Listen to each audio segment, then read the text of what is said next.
Oke, perkenalkan nama saya Aliana Fiastan. Saya berasal dari kelompok 6, Ilmu Pemulihan Ternak SE.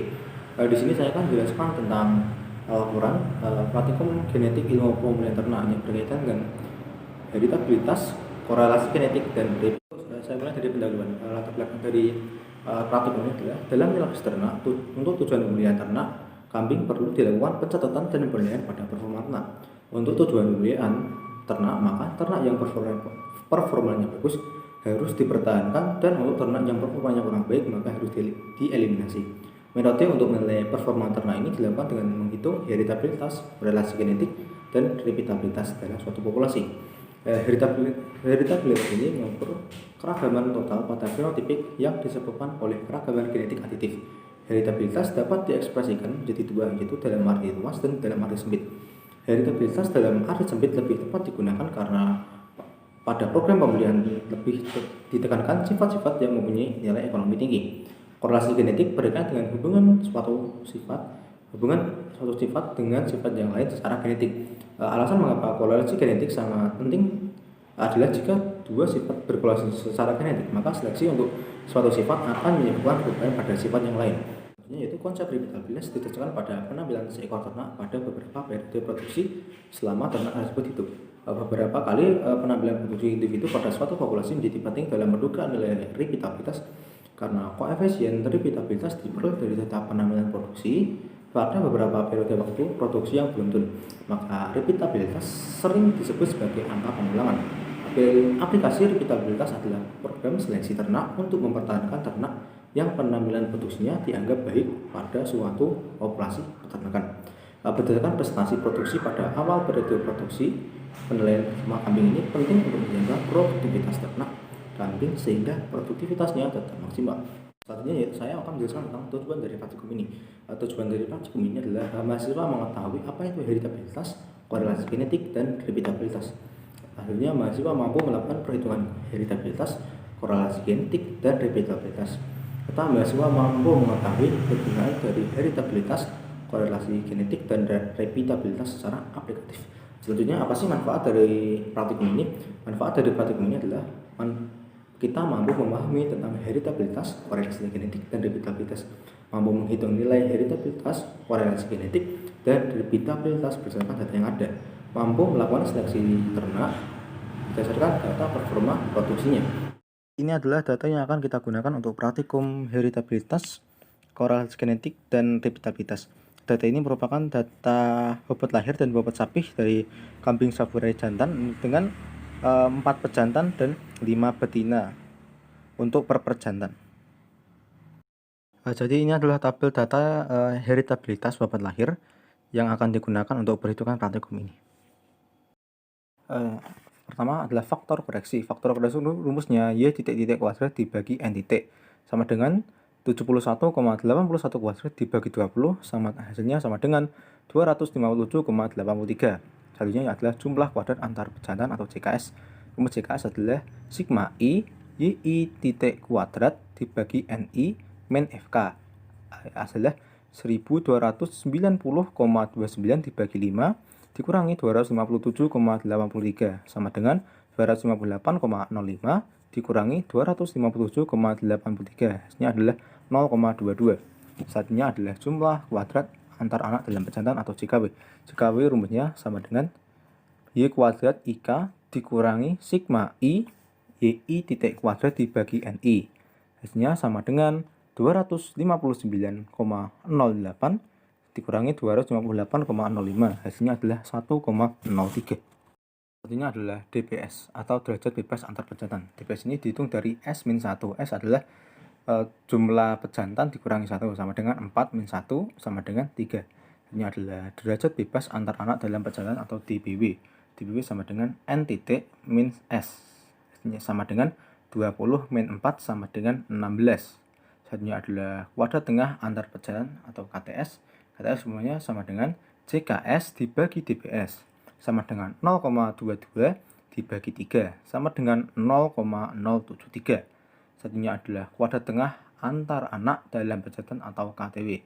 KTW rumusnya JKW dibagi DBW sama dengan 1,03 dibagi 16 sama dengan 0,064.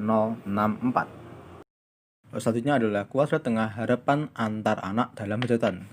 Dalam kurung sigma kuadrat W. Rumusnya KTHW sama dengan sigma kuadrat W sama dengan KTW sama dengan 0,064. Lalu adalah kuadrat tengah harapan antar pejantan.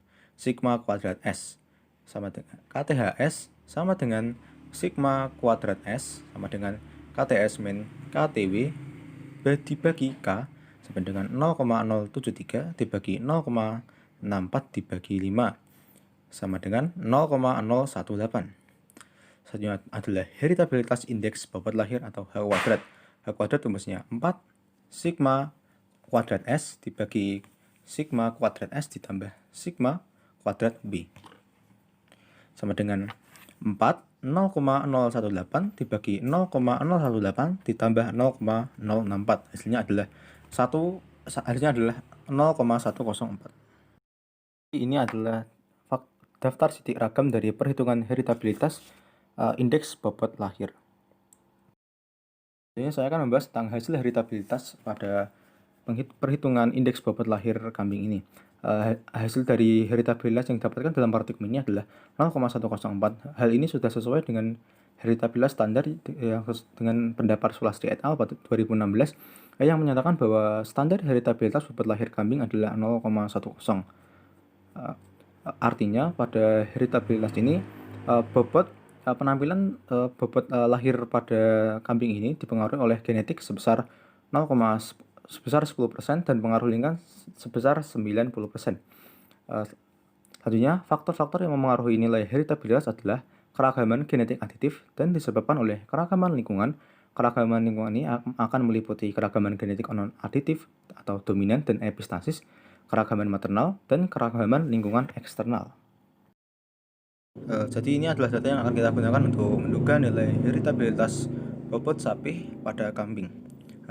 Pada data ini menggunakan 4 pejantan dan 5 betina per pejantan.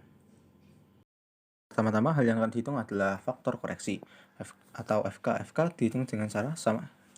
FK sama dengan Y titik kuadrat dibagi N titik sama dengan 356,8 kuadrat dibagi 20 sama dengan 7.480,7. Selanjutnya adalah jumlah kuadrat antar pejantan atau JKS. JKS sama dengan sigma I YI titik kuadrat dibagi NI min FK sama dengan 37.525,2 dibagi 5 dibagi 7.480,7 sama dengan 755,04 sama dengan dikurangi 7.480,7 sama dengan 24,3. Satunya adalah JKW atau jumlah kuadrat antar anak dalam jantan. Ya, langsung saja, yaitu hasilnya adalah 7.571,09 dikurangi 7.456,02, yaitu hasilnya sama dengan 106,07. Satunya perhitungan yang akan dilakukan adalah derajat bebas antar pejantan atau DBS. DBS sama dengan S min 1 sama dengan 4 min 1 sama dengan 3. Lalu dilanjutkan dengan derajat bebas antar anak dalam pejantan atau DBW. Rumus DBW adalah N titik S N titik min S sama dengan 20 min 4 sama dengan 16. Lalu dilanjutkan dengan kuadrat tengah antar pejantan atau KTS.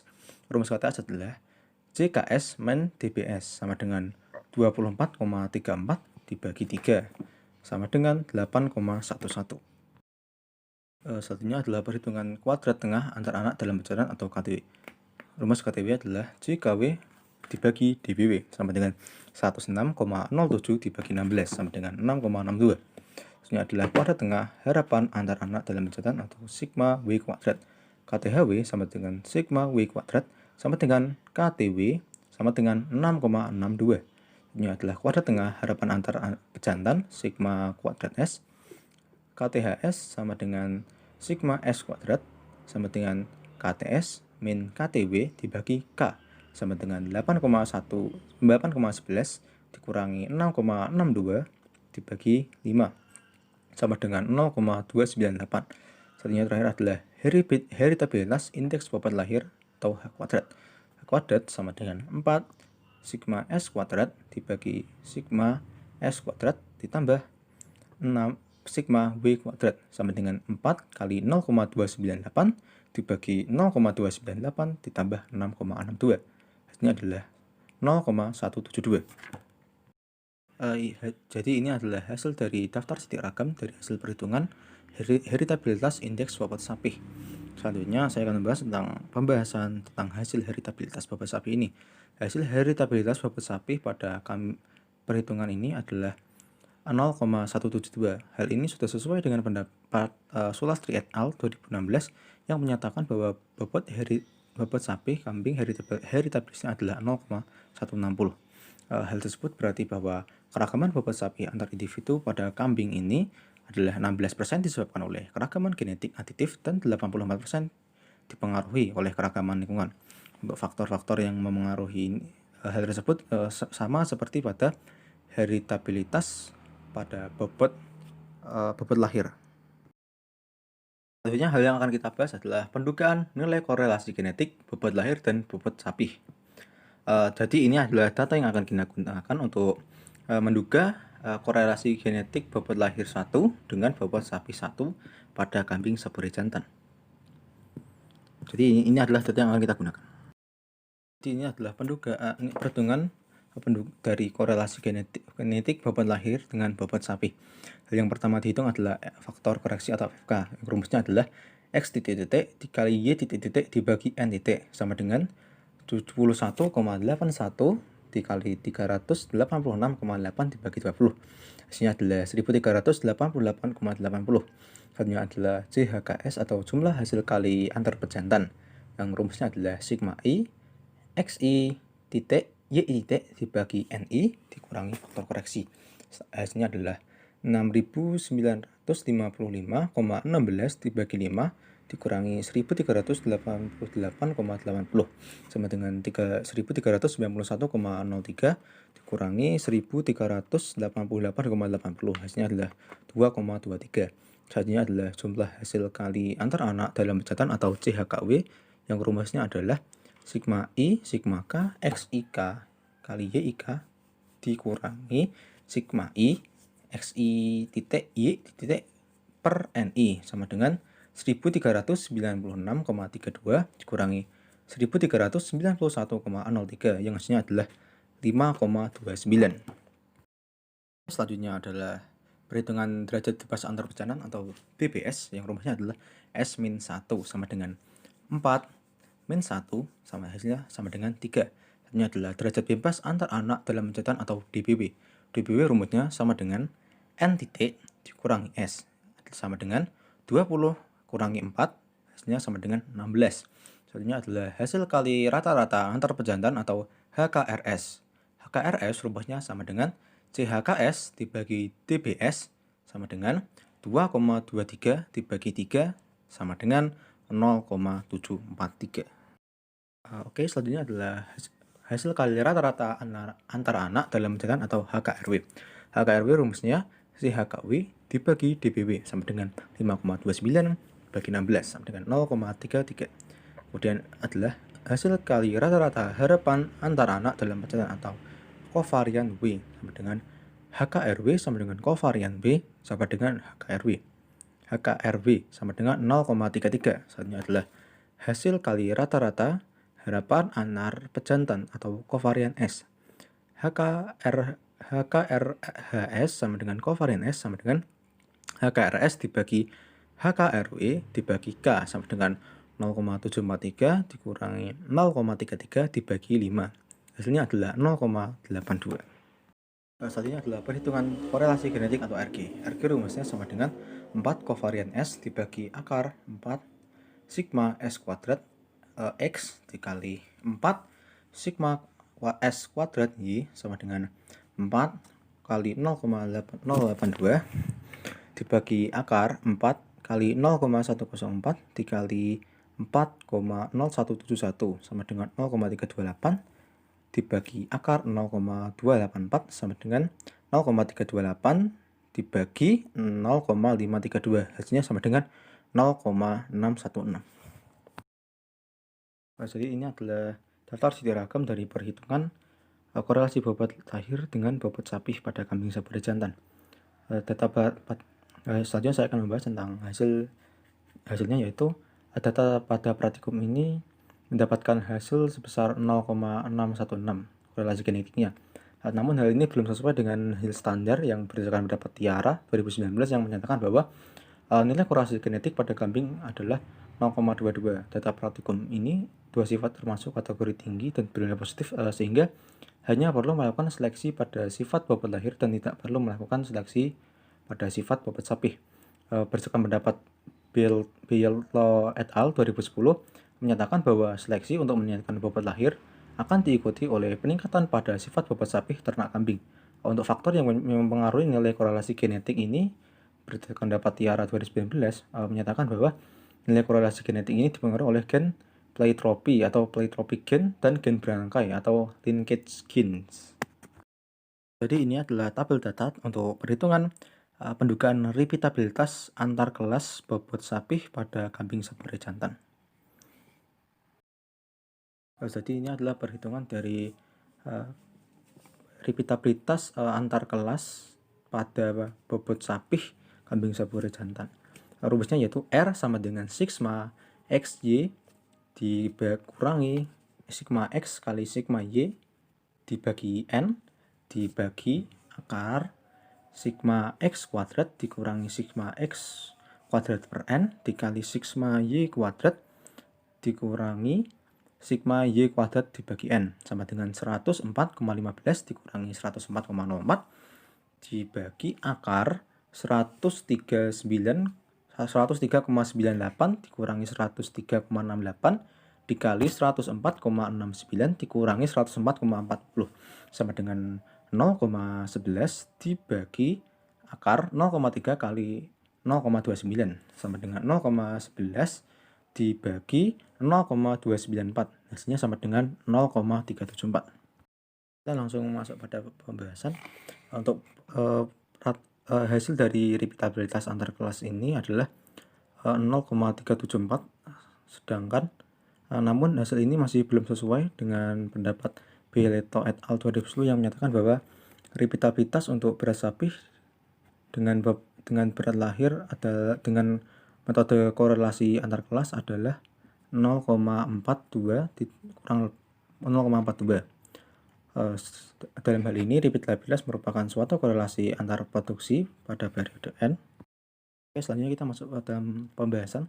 Untuk perhitungan pada praktikum ini untuk metode korelasi antar kelas hasilnya adalah 0,374. Hasil ini masih belum sesuai dengan berdasarkan pendapat Biello et al. 2010 yang menyatakan bahwa untuk repeatabilitas beras sapi dengan berat lahir pada kambing itu adalah hasilnya untuk metode repeatabilitas antar kelas hasilnya adalah 0,80. Jadi untuk repeatabilitas ini berdasarkan pendapat Irawan 2010 menyatakan bahwa repeatabilitas adalah karakter pada produksi ternak yang repeatable atau dapat diulang dan korelasi antar dua ulangan pengukuran pada individu yang bersama. Repeatabilitas ini dapat diinterpretasikan sebagai ukuran tingkat hubungan antar catatan berulang. Dalam hal ini, repeatable suatu korelasi antar populasi produksi pada periode 1 dengan periode berikutnya. Nilainya biasanya antara min 1 sampai dengan plus 1, namun sangat jarang bernilai negatif. Untuk yang mendekati 1 menunjukkan bahwa suatu sifat mempunyai peluang besar untuk selalu diulang pada periode berikutnya. Sedangkan X atau extremely repeatable, sedangkan yang mendekati 0 menunjukkan bahwa suatu sifat itu hardly repeatable. Perhitungan korelasi antar kelas ini dilakukan karena untuk menduga nilai repeatabilitas sifat dari suatu individu, di mana setiap individu hanya mempunyai dua catatan penampilan dari sifat tersebut. Jadi ini adalah data yang akan kita gunakan untuk untuk perhitungan pendugaan nilai repeatabilitas dalam kelas bobot sapi dan bobot lahir pada kambing sabur jantan. Kita langsung saja pada perhitungan faktor koreksi. Faktor koreksi sama dengan Y titik kuadrat dibagi M titik sama dengan 129,72 kuadrat dibagi 36 sama dengan 467,42. Selanjutnya yaitu jumlah kuadrat antar individu atau JKB, yaitu rumusnya sigma I YI titik kuadrat dibagi MI dikurangi FK sama dengan 473,8 dikurangi 467,42. Hasilnya adalah 6,39. Yaitu perhitungan jumlah kuadrat pengukuran dalam individu atau JKW. JKW rumusnya sama dengan Y kuadrat IC dikurangi sigma I YI titik kuadrat dibagi MI sama dengan 481,6 dikurangi 473,8. Hasilnya sama dengan 7,8. Hasilnya yaitu derajat bebas antar individu atau DBB. DBB sama dengan N-1 sama dengan 12 min 1 sama dengan 11. Ini adalah derajat bebas pengukuran dalam individu atau DBW. DBW rumusnya sama dengan N kali MI min 1 sama dengan 12 kali 3,1 sama dengan 24. Ini adalah kuadrat tengah antar individu atau KTP. KTP rumusnya sama dengan JKP dibagi DBB sama dengan 6,39 dibagi 11. Hasilnya sama dengan 0,58. Ini adalah perhitungan kuadrat tengah pengukuran dalam individu atau KTW. KTW rumusnya sama dengan JKW dibagi DBW sama dengan 7,8 dibagi 24 sama dengan 0,328. Ini adalah kuadrat tengah harapan pengukuran dalam individu atau sigma kuadrat W. Sama dengan KTHW sama dengan sigma W kuadrat sama dengan KTW sama dengan 0,328. Selanjutnya adalah kuadrat tengah harapan antar individu. Hasil rumusnya sama dengan KTHB sama dengan sigma kuadrat B sama dengan KTB dikurangi KTW dibagi K sama dengan 0,58 dikurangi 0,328 dibagi 3 sama dengan 0,084. Selanjutnya yang terakhir adalah repeatabilitas atau R. R sama dengan sigma B kuadrat dibagi sigma B kuadrat ditambah sigma B kuadrat sama dengan 0,084 dibagi 0,084 ditambah 0,328 sama dengan 0,203. Selanjutnya ini adalah daftar titik ragam dari perhitungan repeatabilitas dalam kelas bobot lahir dan bobot sapi. Jadi untuk hasil dari repeatabilitas dalam kelas ini adalah 0,203. Hasil ini masih belum sesuai dengan pendapat Pileto et al. 2010 yang menyatakan repeatabilitas untuk berat sapi dengan berat lahir pada metode korelasi dalam kelas adalah 0,42. Faktor-faktor yang menyebabkan perbedaan nilai estimasi repeatabilitas bobot lahir dengan bobot kambing ini sama dengan untuk faktornya untuk repeatabilitas dalam kelas dan antar kelas. Hal ini berdasarkan pendapat Pileto et al. 2010 yang menyatakan bahwa perbedaan banyak data dapat menyebabkan perbedaan nilai repeatabilitas. Untuk data hasil standar untuk korelasi antar kelas pada praktikum ini adalah 238 data dan korelasi dalam kelas sebanyak 96 data.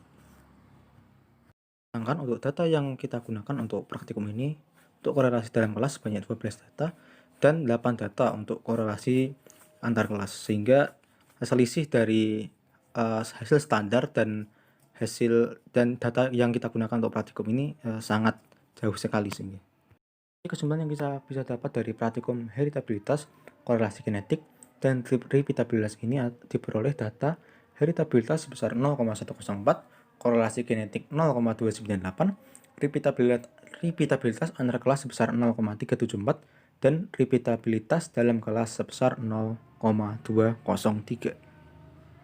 Sekian dari saya. Terima kasih atas perhatiannya. Wassalamualaikum warahmatullahi wabarakatuh.